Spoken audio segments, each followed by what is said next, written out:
Je, nikikwambia kuwa huo mwasho ambao umekuwa ukiupuuza kwa wiki kadhaa, hiyo kero ndogo katika eneo maalum la mwili wako inaweza kuwa njia ya kimya ambayo saratani inajaribu kukuonya. Hisia hiyo ya kuudhi unayoihusisha na hewa kavu, nguo za sintetiki au tu mambo ya uzee, inaweza kuwa ni mwili wako ukipiga kelele kwamba kuna kitu hatari kinatokea chini ya ngozi yako. Kitu ambacho kinahitaji matibabu ya haraka kabla hakijachelewa sana. Sikiliza kwa makini, kwa sababu hii si kwa ajili ya kukutisha, ni kwa ajili ya kukuokoa. Katika miaka yangu zaidi ya 25 ya udaktari wa saratani, nimejifunza ukweli mchungu. Saratani mara chache sana hufika ikitangaza maumivu makali au dalili za kutisha mwanzoni. Hapana, hiyo ni hadithi ya uongo ambayo inatugharimu maisha ya watu. Saratani ni ya siri zaidi, ya hila zaidi. Huanzia kwa kunong'ona kupitia ishara zinazoonekana kuwa hazina hatia ambazo watu wengi hupuuza kabisa. Hadi siku moja, mnong'ono huo unakuwa ngurumo ambayo haiwezi kunyamazishwa tena. Kulingana na tafiti za hivi karibuni zilizochapishwa na Taasisi ya Taifa ya Saratani, zaidi ya 40% ya wagonjwa waliogunduliwa na saratani iliyokomaa walipata mwasho usiokwisha katika maeneo maalum ya miili yao kati ya miezi 6 na miaka 2 kabla ya kupata utambuzi wao. 40%. Je, unaelewa maana yake? Inamaanisha kuwa karibu nusu ya wagonjwa hao walipokea barua ya onyo kutoka kwa miili yao wenyewe, lakini hakuna aliyewafundisha kuisoma. Tatizo ni kwamba hakuna aliyewaambia wazingatie ishara hizo za kimya. Hakuna aliyewaeleza kuwa mwili wao ulikuwa tayari unaomba msaada. Na hii ni muhimu hasa tunapozeeka, kwa sababu tuna tabia ya kulaumu uzee kwa kila kitu. Ni kwa sababu nimezeeka, ni ngozi yangu inakauka tu. Jihadhari na mtazamo huo. Kukata tamaa ndio mshirika mkubwa wa ugonjwa. Leo nitakufunulia haswa maeneo 5 ya mwili unayopaswa kuyachunguza, ambapo mwasho unaweza kuwa unaonyesha kuwa seli za saratani zinaanza kuongezeka kimya kimya. Nitakusimulia visa vya maisha halisi, wagonjwa waliogundua saratani yao kwa wakati kwa sababu walifanya kile unachofanya sasa, kutafuta habari na kuzingatia dalili ambazo madaktari wengine walizipuuza kama kawaida kwa umri wao. Lakini kabla hatujaendelea na habari hii ambayo inaweza kukuokoa maisha, ninahitaji kukuomba kitu. Ikiwa unathamini afya yako na unataka kuwa na zana za kuilinda, jisajili sasa hivi kwenye chaneli hii na ubonyeze kengele. Fanya sasa. Haikuchukui hata sekunde moja.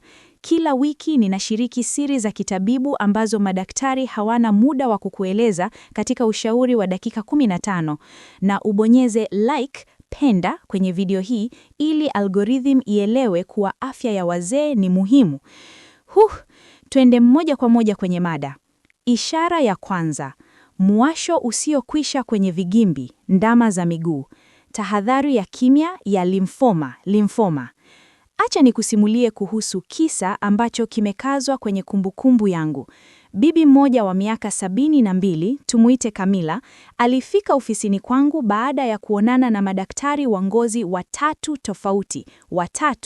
Aliniambia huku machozi yakimtoka, "Daktari, ni miezi 8 sasa vigimbi vyangu vinawasha kana kwamba nina moto ndani. Ni mbaya zaidi usiku, siwezi kulala, najikuna hadi kutoa damu na hakuna cream inayonipa nafuu. Madaktari wananiambia ni ngozi kavu kwa sababu ya uzee, lakini najua kuna kitu kingine." Kamila alikuwa sahihi. Hisia zake zilimwambia kitu ambacho vipimo vya juu havikuwa vimegundua. Nilipochunguza vigimbi vyake, ngozi ilionekana kawaida kabisa kwa nje, hakuna vipele, hakuna ukavu unaoonekana, hakuna ishara za ugonjwa wa ngozi. Lakini ule mwasho wa ndani unaochoma na usiokwisha aliyouelezea ulinifanya nishuku mara moja. Nilimweleza kitu ambacho kingebadilisha maisha yake milele, na nataka wewe pia uelewe. Wakati limfoma, saratani inayoathiri mfumo wetu wa lymph, inapoanza kukua, seli za saratani hutoa kemikali za uchochezi zinaitwa saitokini. Saitokini hizi husafiri kwenye mfumo wa damu, lakini huwa zinajikusanya kwenye viungo vya chini kwa sababu ya nguvu ya mvutano na mzunguko wa damu wa polepole, jambo la kawaida sana kwa wazee. Kemikali hizi zinapofika kwenye neva za vigimbi vyako husababisha mwasho huo wa kina ambao unahisiwa kana kwamba unatoka ndani ya mifupa yako, sio kwenye ngozi. Vipimo vya damu vya Camilla vilionyesha viwango vya juu visivyo vya kawaida vya seli nyeupe za damu, na uchunguzi wa tishu za tezi ulithibitisha limfoma ya Hodgkin katika hatua ya awali. Kwa sababu alisisitiza kuwa mwasho huo haukuwa wa kawaida, tuliweza kumtibu. Miezi 6 baadaye, akiwa amepona kabisa, aliniambia, kama nisingesisitiza, leo tungekuwa tunasimulia hadithi tofauti sana. Ninachotaka uelewe ni hiki: mwasho unaohusiana na limfoma una sifa maalum sana. Andika hii: hauji kunaondoka kama mwasho wa kawaida, unadumu kwa wiki au miezi. Unakuwa mbaya zaidi usiku, unajikita hasa kwenye vigimbi na sehemu ya mbele ya miguu, na muhimu zaidi, haujibu cream za kulainisha ngozi au matibabu ya kupaka. Fikiria kidogo, tunatumia pesa ngapi kwenye cream, lotion na tiba za nyumbani kujaribu kunyamazisha dalili badala ya kutafuta chanzo? Kugundua hiki kwa wakati si tu kunaokoa maisha, bali kunaokoa ikavi yako. Matibabu ya mapema yana gharama nafuu sana kifedha na kihisia kuliko matibabu ya saratani iliyokomaa. Afya yako ya kifedha inategemea utambuo wako wa mapema. Nataka nifanye kituo hapa. Je, umewahi kuhisi aina hiyo ya mwasho miguuni ambao haulelewi na chochote?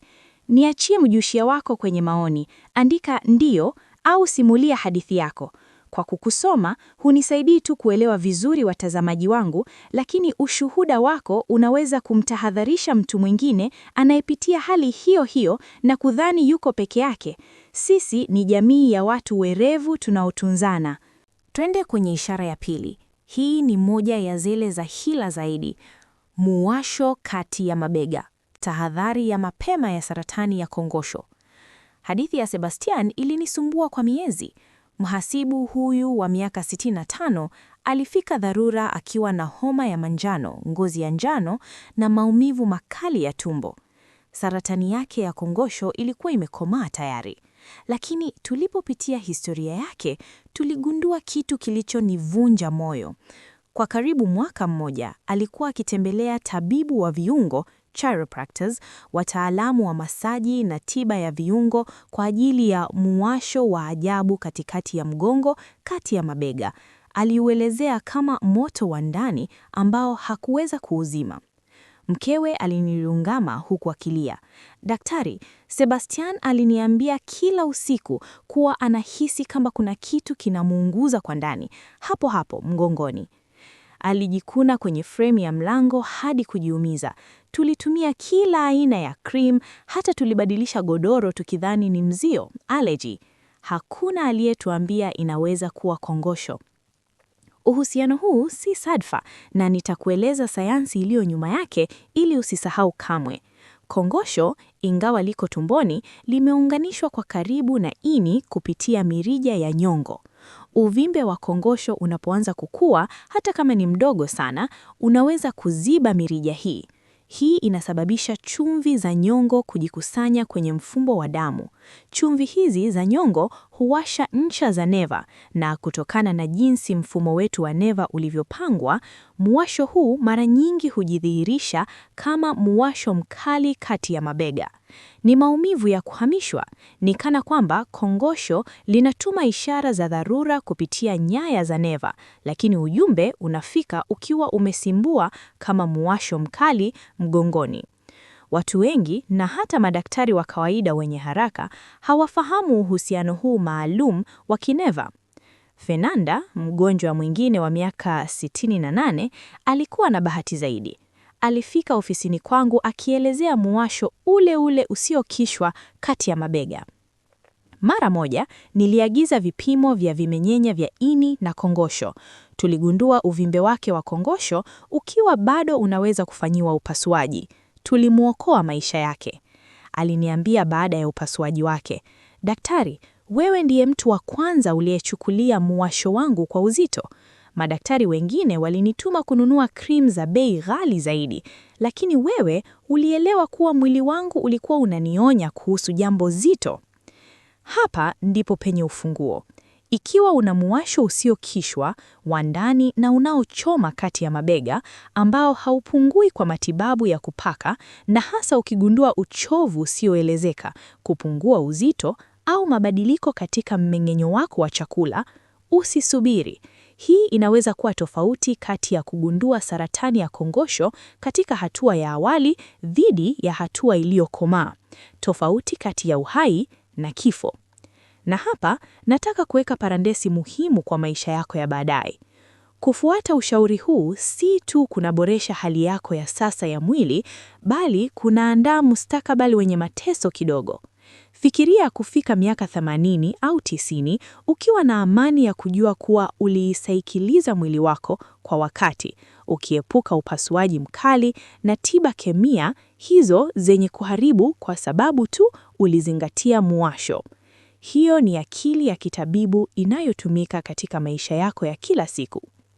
Sasa, zingatia, kwa sababu ishara ya tatu ni kitu ambacho wengi hukichanganya na usafi wa kawaida au neva, na ni kosa la mauti. Ishara ya tatu, muwasho kwenye ngozi ya kichwa bila mbaa. Kilio cha kimya cha leukemia. Hadithi ya Alejandro ni somo la umuhimu wa kusikiliza hata dalili ndogo zaidi. Mwalimu wa historia wa miaka 71 alifika ofisini kwangu karimu kwa bahati mbaya, akimsindikiza mkewe. Walipokuwa wanasubiri, aliniambia karibu kwa Adi, "Daktari, sitaki kuonekana mwenye wasiwasi kupita kiasi, lakini ni miezi 6 sasa, kichwa changu kinawasha kwa njia ajabu sana. Ni kama kuna sisimizi wanatembea kwenye ngozi ya kichwa, lakini sina mbaa wala chochote kinachoonekana." Haukuwa muwasho wa juu, haukuwa ukavu, haukuwa ugonjwa wa ngozi. Ilikuwa hisia hiyo ya ndani, karibu ya kineva, ambayo nilikuwa nimejifunza kuitambua kama ishara inayoweza kuwa ya tahadhari. Nilimwambia, "Alejandro, hisia hiyo ya sisimizi kutembea inaitwa paresthesia na inaweza kutokea wakati seli za damu zisizo za kawaida zinaanza kuathiri mzunguko mdogo wa damu kwenye ngozi ya kichwa chako. Hebu tumfanyie vipimo ili kuhakikisha kwa kila kitu kiko sawa." Majibu yalikuwa vile nilivyohofia. Leukemia ya limfu sugu, chronic lymphocytic leukemia, katika hatua ya awali sana. Hesabu yake ya seli nyeupe za damu ilikuwa juu, lakini alikuwa bado hajaendeleza dalili nyingine yoyote. Mwasho huo wa ajabu kwenye ngozi ya kichwa chake ulikuwa ishara ya kwanza na ya pekee kwamba seli za leukemia zilikuwa zinaanza kuzunguka kwenye damu yake. Shukrani kwa maoni yake madogo, tuligundua wakati mwili wake ukiwa bado unaweza kuhimili bila matibabu makali. Leukemia ni ya hila hasa kwa sababu inaweza kuendelea kwa miaka bila dalili za wazi.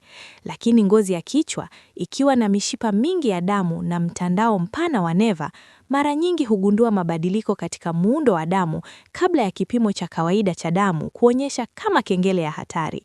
Ni sensa ya kibiolojia ya usahihi wa juu unayovaa kichwani mwako.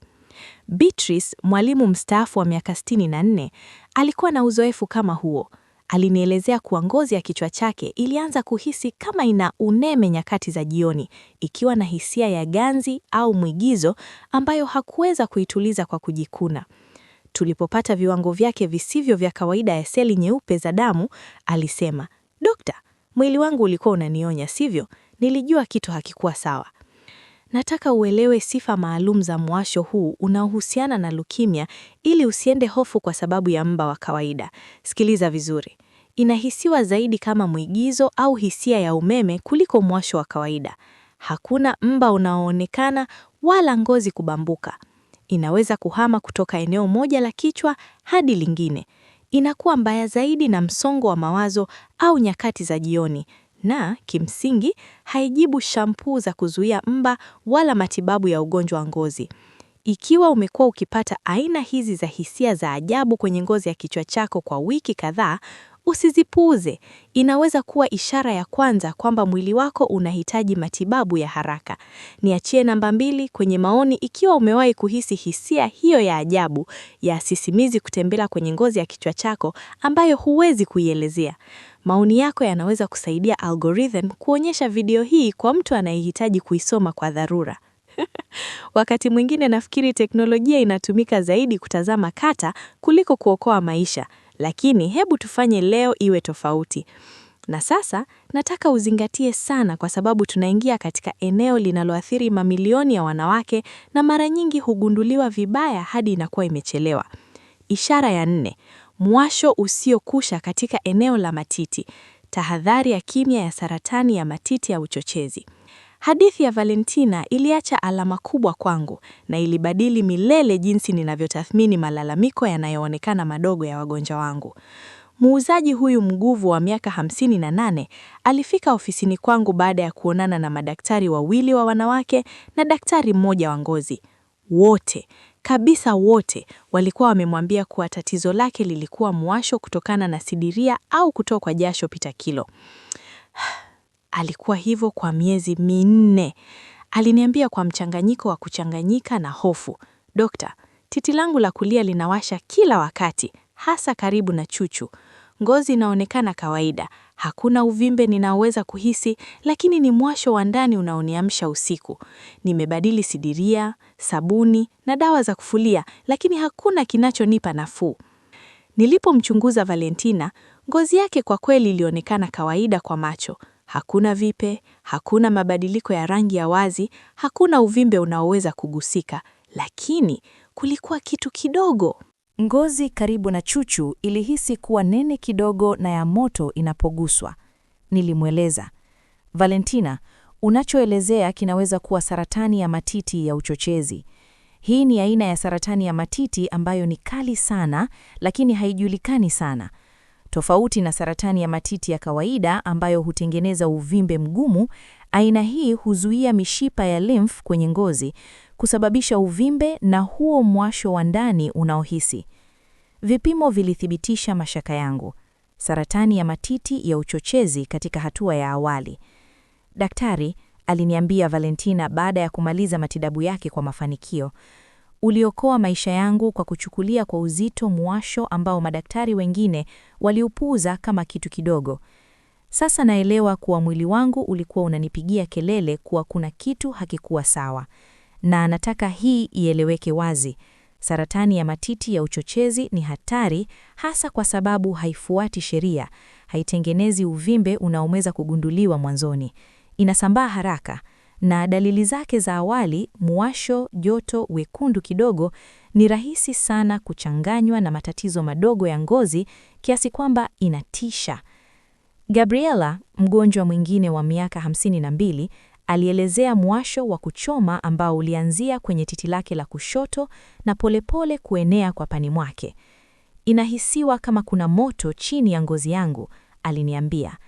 Kwa sababu tuligundua saratani yake ya uchochezi mapema, tuliweza kumtibu kabla haijaenea.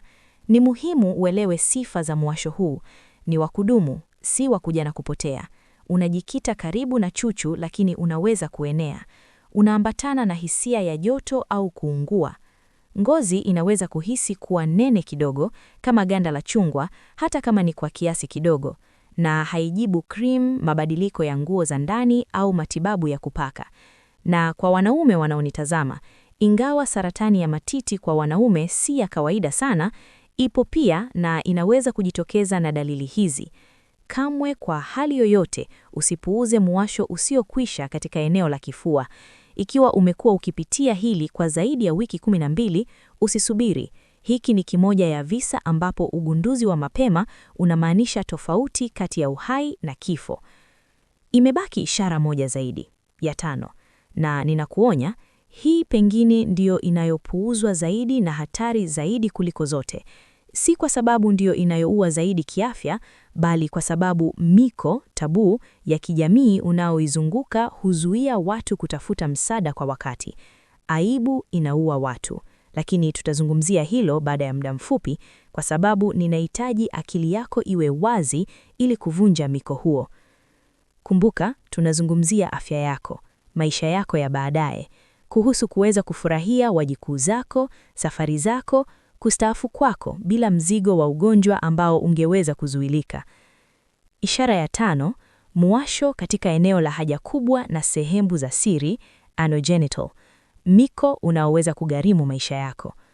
Hadithi ya Edmundo ilinifundisha somo chungu kuhusu jinsi aibu inavyoweza kuwa hatari zaidi kuliko ugonjwa wenyewe. Edmundo, msanifu majengo anayeheshimika wa miaka 69, hatimaye alifika ofisini kwangu baada ya kuteseka kimya kimya kwa zaidi ya mwaka mmoja. Mkewe ilibidi amvute kwa nguvu. Kwa aibu iliyo wazi, alinirongama. Daktari, nimekaa mwaka mmoja na muwasho mbaya huko chini katika eneo la haja kubwa. Nilidhani ni bawasiri. Nimetumia cream zote za duka la dawa, nilibadilisha mlo wangu, lakini hakuna kinachonipa nafuu. Ni muwasho unaoniamsha usiku na unanitia wazimu. Nilipomchunguza Edmundo, nilipata kitu kilichonisisimua mwili. Kidonda kidogo cha usicho kawaida katika njia ya haja kubwa yake, ambacho kilikuwa kikikua kimya kimya wakati yeye akiteseka dhania ni tatizo dogo. Ilikuwa saratani ya njia ya haja kubwa. Bahati nzuri, ilikuwa katika hatua ambayo bado tungeweza kuitibu. Nilimweleza kwa upole, Edmundo, muwasho huo wa kudumu haukuwa bawasiri, ulikuwa mwili wako ukijaribu kukutahadharisha kuhusu seli za saratani zilizokuwa zinakuwa. Saratani huharibu tishu na kusababisha muwasho huo sugu ambao watu huchanganya na michubuzi. Baada ya matibabu yake, aliniambia, karibu nipoteze maisha yangu kwa sababu ya aibu. Sasa nawaambia marafiki zangu wote, hakuna kitu kinachotokea mwilini mwako kinachopaswa kukupa aibu mbele ya daktari. Na nataka wewe uweke hili akilini mwako. Madaktari tumeshaona kila kitu. Wasiwasi wetu pekee ni kukuokoa. Catalina, mgonjwa wa miaka 65, alipitia hali kama hiyo, lakini katika eneo lake la uke, vulva.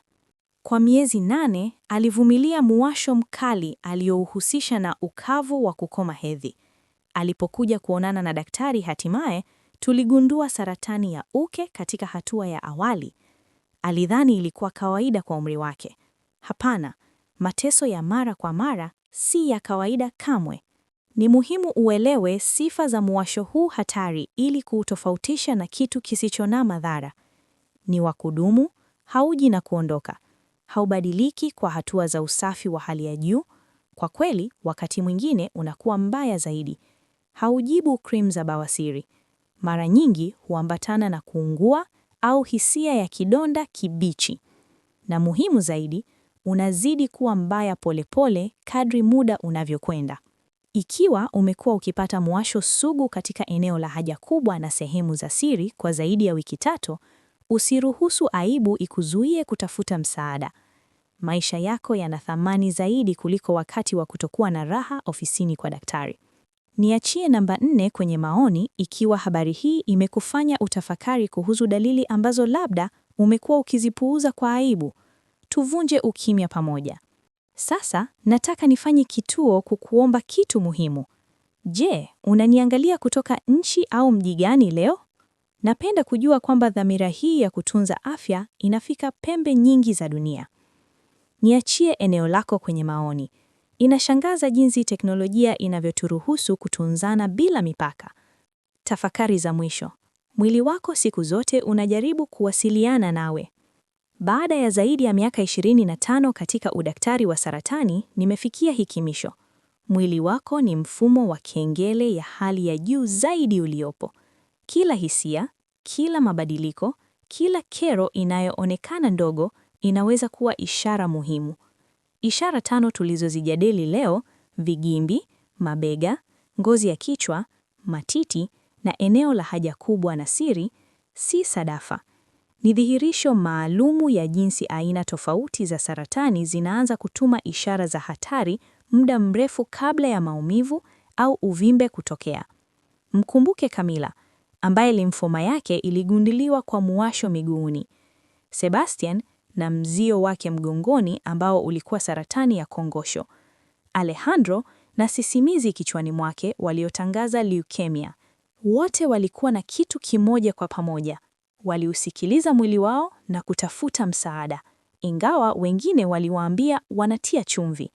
Na hilo lilileta tofauti kati ya matibabu yenye mafanikio na utabiri wa kifo. Lakini nataka kuwa mkweli sana nawe, na hii ni muhimu, ili usiwe na hofu ya ugonjwa kupita kiasi, hypochondria. Lengo la habari hii si kuunda hofu. Si kila muwasho unamaanisha saratani. Mara nyingi sana itakuwa kitu kisicho na madhara. Lengo ni kukuwezesha kwa maarifa. Nataka ujue ni lini muwasho unahitaji uchunguzi makini wa kitabibu. Fungio ni kudumu, wiki au miezi, eneo maalum, kutojibu krimu za bawasiri, mara nyingi huambatana na kuungua au hisia ya kidonda kibichi, na muhimu zaidi, unazidi kuwa mbaya polepole kadri muda unavyokwenda. Na kuomba kama daktari na kama binadamu anayekujali, usipuuze ishara. Usidharau dalili zako kwa sababu ya kuwa mzee. Usiahirishe kuonana na daktari kwa hofu ya kile watakachokuambia. Saratani inayotambuliwa mapema mara nyingi inatibika. Iliyopuuzwa kwa miezi inakuwa ngumu zaidi. Tofauti kati ya matukio hayo mawili inategemea utayari wako wa kuchukua hatua. Afya yako ni jukumu lako muhimu zaidi, lakini pia ni haki yako ya msingi. Unastahili majibu. Unastahili kuishi bila wasiwasi wa dalili zisizoeleweka. Kutumia muda kwenda kwa daktari leo ni kuokoa mateso na pesa katika siku zijazo. Ikiwa video hii imekupa thamani, tafadhali washirikishe wapendwa wako. Bali kuna mtu katika familia yako anayehitaji kusikia hili hasa leo. Bonyeza like, penda ikiwa ilikufaa, jisajili kwa siri nyingine za kitabibu na bonyeza kengele. Kila siku unayotunza afya yako ni siku unayowekeza katika maisha yako ya baadaye, katika familia yako na katika ndoto zako. Hakuna uwekezaji wenye faida zaidi ya huo. Tutaonana hivi punde kuendelea kugundua siri za afya bora katika umri wowote. Kwa upendo wangu wote na dhamira kwa ustawi wako. Tumefika wakati muhimu zaidi wa mazungumzo haya. Baada ya zaidi ya miaka 25 katika udaktari wa saratani, nimefikia hitimisho ambalo nataka kushiriki nawe na ambalo ninahitaji ulihifadhi ndani kabisa ya akili yako. Mwili wako ni mfumo wa kengele wa hali ya juu zaidi uliopo. Hakuna mashine, wala skana, wala teknolojia inayozidi uwezo wa mwili wako mwenyewe wa kukujulisha kwa kuna kitu kinabadilika. Kila hisia, kila mabadiliko madogo, kila kero inayoonekana ndogo inaweza kuwa ishara muhimu inayostahili umakini wako kamili. Fikiria kwa sekunde moja. Ishara 5 tulizozijadili leo si matukio ya kubahatisha yaliyotengwa, mwasho usiokwisha kwenye vigimbi, moto huo kati ya mabega, mwigizo kwenye ngozi ya kichwa, kuungua kifuani au kero katika eneo la siri. Zote ni dhihirisho maalumu la jinsi aina tofauti za saratani zinaanza kutuma ishara za dharura muda mrefu kabla ya dalili za uharibifu kutokea. Mkumbuke Camilla, ambaye ngozi kavu ya kawaida miguuni mwake iliokoa maisha yake kwa kufichua limfoma. Mkumbuke Sebastian, ambaye maumivu ya mgongo yake yalikuwa kwa kweli kongosho lake likiomba msaada kwa kupiga kelele. Mkumbuke Alejandro, Valentina, Edmundo. Wote walikuwa na nini kwa pamoja? Kwamba katika wakati wa mashaka, waliamua kujisikiliza wenyewe badala ya kukata tamaa. Waliamua kuwa amani yao ilikuwa na thamani zaidi kuliko aibu au hofu ya kumsumbua daktari. Na uamuzi huo mdogo, uamuzi huo mmoja, uliashiria tofauti kati ya matibabu yenye mafanikio na utabiri wa kifo. Lakini hapa natenga kuwa mkweli sana nawe, kwa sababu sitaki uondoke kwenye video hii ukiwa na hofu. Lengo la habari hii si kuunda hofu, wala wewe kuwa mtu mwenye wasiwasi wa ugonjwa anayeona mizimu ambapo haipo. Hapana. Miwasho mingi ni isiyo na madhara.